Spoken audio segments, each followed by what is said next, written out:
اعوذ باللہ من الشیطان الرجیم بسم اللہ الرحمن الرحیم۔ آج ہم کلپ نمبر 8 کے ساتھ جو ہے وہ حاضر ہیں آپ کے سامنے۔ کلپ نمبر 8 کے اندر آپ کو پتہ ہے کہ پہلے 7 کلپ کے اندر جو ہے نا وہ ہم نے مختلف تعریفات اور نماز کی شرطوں کا بیان چل رہا ہے۔ جب سے نماز کی جو خارجی فرائض ہیں یعنی کہ نماز سے باہر جو فرض ہیں وہ 6 فرائض ہیں، جس میں سے سب سے پہلا جو فرض ہے وہ طہارت، اس کے ضروری مسائل میں نے آپ کے گوش گزار کیے تھے، اور اس کے بعد دوسرا فرض تھا نماز کے بعد جو شرائط نماز میں سے ہے وہ ہے ستر عورت۔ پھر ستر عورت کے ضروری مسائل جو ہے وہ میں نے آپ کے گوش گزار کیے تھے۔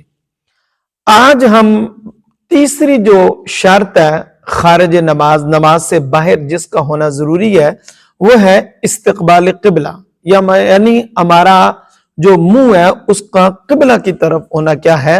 ضروری ہے۔ استقبال قبلہ کس سے کہتے ہیں؟ یعنی کہ نماز میں قبلہ خانہ کعبہ کی طرف کیا کرنا؟ منہ کرنا۔ کعبہ کی طرف منہ ہونے کے معنی یہ ہیں کہ چہرے کی سطح کا کوئی بھی جز جو ہے وہ کعبے کی طرف واقع ہو۔ اگر نمازی کا جو چہرہ ہے، آپ یہ یاد رکھیں کہ اگر نمازی کا چہرہ کعبہ کی جہت سے تھوڑا ہٹا ہوا ہو لیکن اس کے چہرے کا کوئی جز جو ہے وہ کعبے کی طرف ہے تو اس کی نماز ہو جائے گی۔ اور اس کی مقدار کتنی ہے؟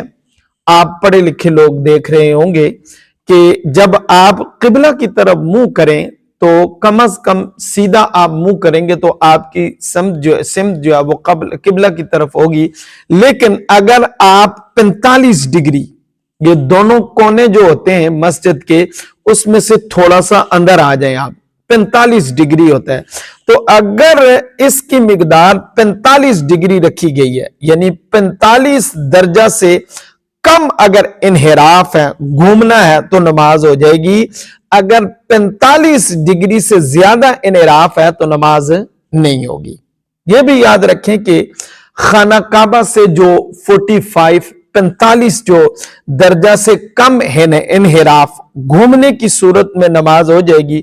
اس کو آپ آسانی سے سمجھنے کے لیے آپ جو ہے نا وہ مسجد میں سامنے کھڑے ہو کر مسجد کے دونوں کونے اور تھوڑا سا اندر آ جائیں تو آپ وہاں سے آپ جو ہے نا وہ اندازہ لگا سکتے ہیں۔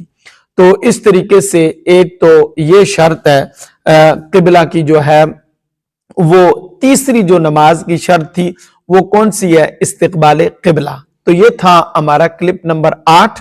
کلپ نمبر 9 میں آپ کو بتاؤں گا کہ قبلہ اور کعبہ میں کیا فرق ہے۔ تب تک کے لیے اجازت چاہتے ہیں، اللہ حافظ۔